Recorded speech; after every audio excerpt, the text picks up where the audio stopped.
राज्यकर्मी का दर्जा देने के लिए विभागीय परीक्षा होगी और इस पर अब सियासत भी खूब हो रही है। हालांकि फिलहाल ये चर्चा ही है और इस पर अभी कोई आधिकारिक मुहर नहीं लगी है। नमस्कार, कशिश न्यूज में आपका स्वागत है। मैं हूं अनुराग। शिक्षकों के हित में जो फैसला लेने की बात सरकार ने कही है, सीएम नीतीश कुमार ने बैठक की महागठबंधन के तमाम दलों के साथ और उसके बाद जो बातें छन कर सामने आई, जिसमें मुख्य तौर पर आया कि बीपीएससी की परीक्षा न ली जाए बल्कि विभागीय परीक्षा ली जाए और इस पर शायद तमाम दल सहमत दिखे उस बैठक के अंदर, जैसा कि बातें सामने आई। और अब ये लगता है कि बीपीएससी की जो परीक्षा है, जिस तरह से बीपीएससी परीक्षा हालांकि लेगी, क्योंकि बीपीएससी की परीक्षा तय है पहले से ही 24-25 तारीख को परीक्षा होगी, तो ऐसे में परीक्षा की तिथि तय है। लेकिन जिस तरह से शिक्षकों को इस मामले में राहत देने की तैयारी चल रही है, यानी जो नई शिक्षक नियुक्ति नियमावली बनाई गई है उसमें बदलाव की बात की जा रही है, बदला जाएगा नियम कानून को और शिक्षकों को विभागीय परीक्षा यानी जो इंटरनल परीक्षा होगी उस आधार पर राज्यकर्मी का दर्जा दिया जाएगा। तो इस बात की चर्चा है और इस पर सियासत भी खूब हो रही है। इस पर आरजेडी जो है फ्रंट फुट पर है और आरजेडी के प्रवक्ता शक्ति यादव ने इस पूरे मसले पर क्या कुछ कहा है, सुन लीजिए आप। तेजस्वी प्रसाद यादव जी माननीय मुख्यमंत्री नीतीश जी के नेतृत्व में लोगों को भरोसा दिया था। ये सरकार कार्रवाई वाली है, ये सरकार पढ़ाई वाली है, ये सरकार सिंचाई वाली है।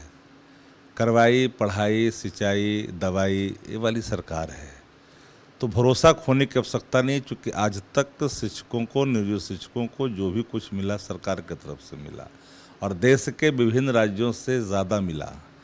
लेकिन यह ख्याल रखनी चाहिए, जो तेजस्वी जी ने भरोसा दिया, ये भरोसा कायम रखने का नाम ही तेजस्वी यादव है और नीतीश जी के नेतृत्व में है। तो अभी खुल कर के सरकार का निर्णय आएगा तो स्थापित होगा, आपके सामने होगा। लेकिन उम्मीद तो साफ ही है ना और स्पष्ट ही है ना कि अहित नहीं होगा, हित में होगा। दो बातें साफ आई है कि क्या इनको बीपीएससी से मुक्त किया जाए परीक्षा से। तो स्वाभाविक तौर पर लंबे समय से शिक्षक हैं तो उनको मुक्त रखा जाना चाहिए, क्योंकि अभी निर्णय हुआ नहीं है। लेकिन अगर इनको इंटरनल एग्ज़ाम एक बार दो बार इनको मौका देने की ज़रूरत पड़े, आन पड़े, तो उसमें कंसिडर करना चाहिए। हम लोग लगातार कहते रहे हैं, तो सरकार का निर्णय जब आएगा, 5 दिन लगे, 10 दिन लगे, 4 दिन लगे, 6 दिन लगे, 1 सप्ताह लगे, जब भी लगे, जल्द ये निर्णय उनके हित में आ सकता है, ऐसा मुझे लगता है। चूँकि मुख्यमंत्री और उप मुख्यमंत्री हित की बात करते हैं। तो सुन लिया आपने कि आरजेडी के जो प्रवक्ता हैं उनका कहना है कि शिक्षक नियुक्ति को जो लेकर जो शिक्षकों को राज्यकर्मी का दर्जा देने की बात है, उसमें दो बातें निकलकर सामने आई है कि शिक्षकों को बीपीएससी की परीक्षा से छूट दी जाए, शिक्षक लंबे समय से सेवा में हैं और उन्हें राहत दी जाए, ये बात आई है। और इसके बदले जो बीपीएससी की परीक्षा है उसके बदले इंटरनल एग्जाम के जरिए शिक्षकों को राज्यकर्मी का दर्जा दिया जाए। तो आरजेडी जो है इस मामले में फ्रंट फुट पर खेल रही है और कहना है कि इस बात पर चर्चा हुई है बैठक के अंदर और उसके बाद, हालांकि इस मामले पर अभी कोई आधिकारिक फैसला नहीं हुआ है, लेकिन महागठबंधन के नेताओं का कहना है कि शिक्षकों के हित में महागठबंधन की सरकार फैसला लेगी। तो कांग्रेस के प्रवक्ता जो है राजेश राठौर इस पूरे मामले पर क्या कह रहे हैं, ये भी सुन लीजिए आप। देखिए, अब विभागीय एग्जाम हो या एग्जाम नहीं हो, लेकिन माननीय मुख्यमंत्री ने इस बात को भली भांति समझे हैं और अपने अधिकारियों से भी डाली है कि जो नियोजित शिक्षक हैं उनको राज्यकर्मी की दर्जा हम कैसे देंगे, कौन सा नियमावली बनेगा। जो पंचायत शिक्षक, प्रखंड शिक्षक, जिला शिक्षक, ये लोग राज्य शिक्षक कैसे होंगे, राज्यकर्मी की दर्जा कैसे मिलेगा। तो कोई ना कोई तरीका अपनाया जा रहा है, नए नियमावली बनाए जा रहे हैं ताकि नियोजित शिक्षकों को भी राज्य शिक्षक का दर्जा मिले, उन्हें भी वह सब सुविधा प्राप्त हो जो राज्य के अन्य सरकारी कर्मचारियों को प्राप्त है। तो सुना आपने, कांग्रेस के जो प्रवक्ता हैं उनका कहना है कि शिक्षकों के लिए नई नियमावली बन रही है, उसी के तहत शिक्षकों को राज्यकर्मी का दर्जा दिया जाएगा। जो भी फैसला होगा वो शिक्षकों के हित में होगा, यानी शिक्षकों के हित की बातें कर रही है सरकार। ये तमाम बातें हो रही हैं क्योंकि जिस तरह से बैठक हुई, शिक्षकों में आस जगी है और बैठक से जो अंदर बातें सामने आई कि बीपीएससी की परीक्षा नहीं ली जाएगी और इंटरनल परीक्षा के आधार पर शिक्षकों को राज्यकर्मी का दर्जा दिया जाएगा।